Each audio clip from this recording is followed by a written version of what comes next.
करण, मान्य आहे मला तुझी बायको पळून गेली. अरे येड्या, तू असं किती दिवस उदास बसणार आहे? तसं नाही बाबा अक्षय, मला लय जीव आहे तिच्यावर.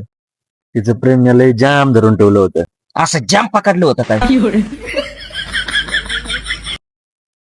शेवटी मी हारलो.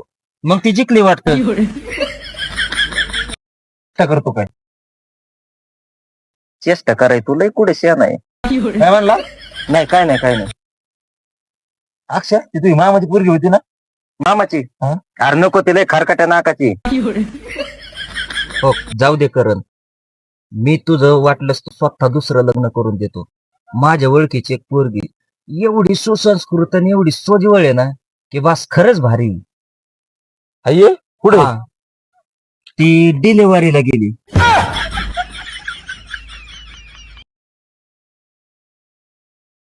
अक्षय बोल ना. बायकोचा फोन आलाय का? आलाय? हा. थांब थांब, मी बोलतो, तू घोळ करशील. हॅलो वहिनी, बोला ना. अहो तो जरी नालायक असला ना तरी मी आहे ना. म्हणजे तुमच्या साईटनी असं मला बोलायचंय. काही साईटला येऊ? एक मिनिट. हा बोला आता.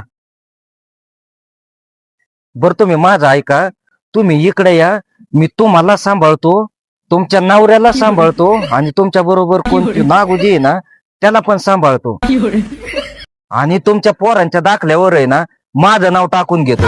मग तर बस. कशाला टेन्शन घेता तुम्ही? मी आहे ना राव, तुम्ही नका टेन्शन घेऊ. हा